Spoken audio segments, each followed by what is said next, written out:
Hi friends, Assalamualaikum. Welcome back to my channel Traditional Laduppangarai. Hope you are doing well. அல்ஹம்துலில்லா நானும் ரொம்பவே சூப்பராக இருக்கேன். இன்றைக்கி நம்ம ஒரு ஹெல்த்தியான சப்பாத்தி அண்ட் பீஃப் கிரேவி எப்படி செய்கிறதுன்னு தான் பார்க்க போகிறோம். இன்றைக்கி என்னோடய கிட்ஸ்க்கு இந்த ஒரு ஹெல்த்தியான கோதுமை மாவு கூட சத்து மாவு கலந்த ஒரு சப்பாத்தி அண்ட் பீஃப் கிரேவி தான் லஞ்சுக்கு பேக் பண்ணியிருந்தேன். சப்பாத்தியை வெறும் வாயிலே சாப்பிட்றலாம், சைட் டிஷ் கூட தேவைப்படாது. ரொம்பவே டேஸ்ட்டாக இருக்கும். வாங்க இப்போ எப்படி செய்கிறதுன்ட்டு பார்க்கலாம். அதுக்கு முன்னாடி நம்ம சேனலில் ஃபர்ஸ்ட் டைம் பார்க்குறவங்க பண்ணிவிட்டு வீடியோஸ்குள்ளே வாங்க. அப்போ தான் ஒரு ஹெல்த்தியான ரெசிபீஸ் உங்களை அடையும். அதே சமயம் எனக்கு ஒரு சப்போர்ட்டாக இருக்கும். காலையில் என்னோடய ப்ரேயர் ஒர்க்லாம் முடிஞ்சதுக்கப்புறம் ஒரு 6 o'clock போல் தான் மாவு பிசையவே ஆரம்பித்தேன். இப்போ கோதுமை மாவு பிசையும் போது அதோட ஒரு கைப்பிடி அளவு மட்டும், 1 கிலோவுக்கு ஒரு கைப்பிடி அளவு மட்டும் நான் சத்து மாவு கலந்துருக்கேன். என்னோடய ட்ரெடிஷ்னல் ஹெல்த் மிக்ஸை தான் கலந்துருக்கேன். இது கூட கொஞ்சம் ஆயிலும் உப்பும் மட்டும் சேர்த்துக்கிட்டேன். நார்மலாக நம்ம எப்போதும் மாவு பிசைகிற மாதிரி பிசைஞ்சிட்டு கொஞ்சம் நேரம் ஊற வச்சிடலாம். அதுக்கு அப்புறம் கிரேவிக்கு ரெடி பண்ணிடலாம். இப்போ நான் 1 kg பீஃப் எடுத்திருக்கேன். இதுக்கு ஒரு 4 பெரிய சைஸில் ஒரு பெரிய வெங்காயத்தை கட் பண்ணி வச்சுருக்கேன். அப்படியே கூடவே சின்ன வெங்காயமும் ஒரு கைப்பிடி அளவு எடுத்துகிட்டு கட் பண்ணி வச்சுருக்கேன்.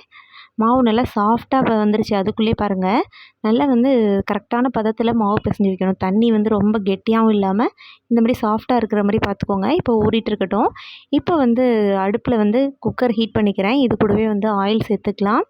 ஒரு 3 ஸ்பூன் அளவு ஆயில் சேர்த்துக்கோங்க. 2 பட்டையை இது கூட சேர்த்துட்டு நல்லா பட்டை பொரிஞ்சதுக்கு பிறகு கட் பண்ணி வச்சுருக்கிற பெரிய வெங்காயத்தை ஃபஸ்ட்டு சேர்த்துடலாம். பெரிய வெங்காயத்தை சேர்த்துட்டு ஒரு 2 வதங்கினதுக்கப்புறம் தான் சின்ன வெங்காயம் சேர்க்க போகிறோம். டெய்லியுமே ஏதாவது ஒரு வெரைட்டி ரைஸ், அந்த மாதிரி சாம்பார் சாதம் இது மாதிரி தரும்போது குழந்தைங்களுக்கு ரொம்பவே போர் அடிச்சிடும். சம்டைம்ஸ் இந்த மாதிரி சப்பாத்தி, பூரி அந்த மாதிரி கொஞ்சம் மாற்றிக்கிட்டோம் அப்படின்னா அவங்களுக்கும் கொஞ்சம் போர் அடிக்காமல் இருக்கும். இப்போ நல்லா வெங்காயம் வதங்கி வந்துடுச்சு.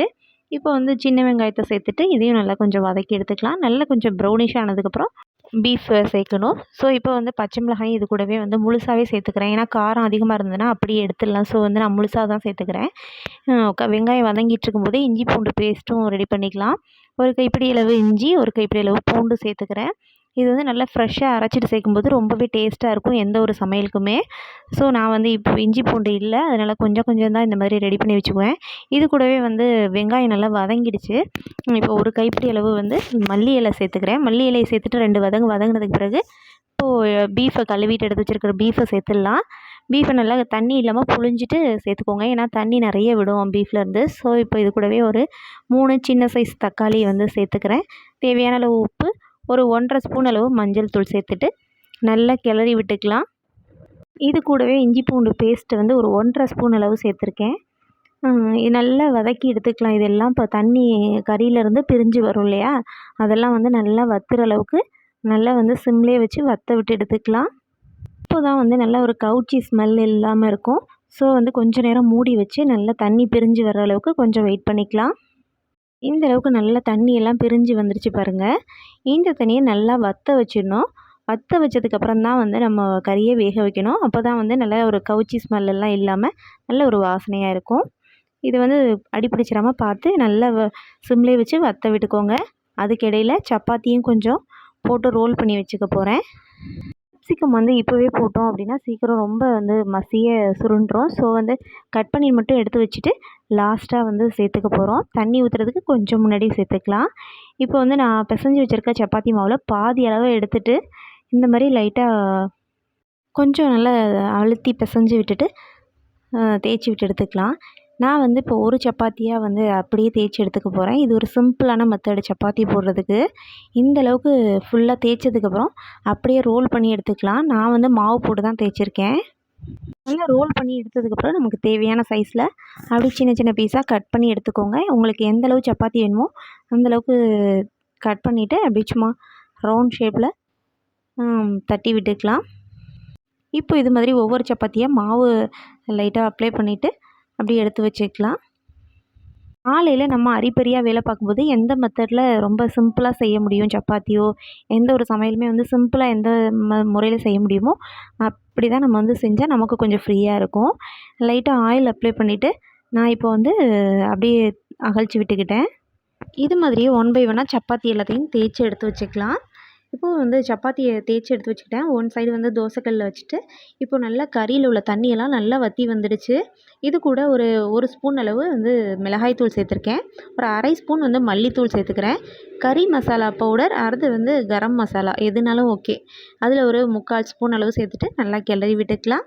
நல்லா மசாலா எல்லா பக்கமும் படுற மாதிரி மிளகாய் தூள் எல்லாத்தையும் நல்லா கிளறி விட்டுருங்க.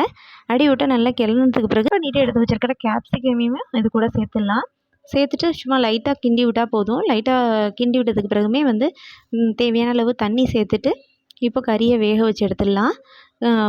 கேப்சிகம் எப்போதுமே ஒரே இதிலே வெந்துடும் சீக்கிரமே. ஸோ வந்து ரொம்ப வந்து வேக வைக்கணும்னு தேவையில்லை.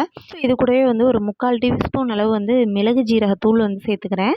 சேர்த்துட்டு நல்லா கிளறி விட்டதுக்கு பிறகு தேவையான அளவு தண்ணி சேர்த்து இப்போ கறியை வேக வச்சு எடுத்துடலாம். கறி வந்து அடி பிடிச்சிடாம கரெக்டான இதில் கறி மூழ்கிற அளவுக்கு தண்ணி ஊற்றிக்கலாம். தண்ணி ரொம்ப சேர்த்துட்டாலும் வந்து வற்றுறதுக்கு டைம் எடுக்கும். ஸோ வந்து பார்த்துட்டு கரெக்டான அளவில் சேர்த்துக்கோங்க.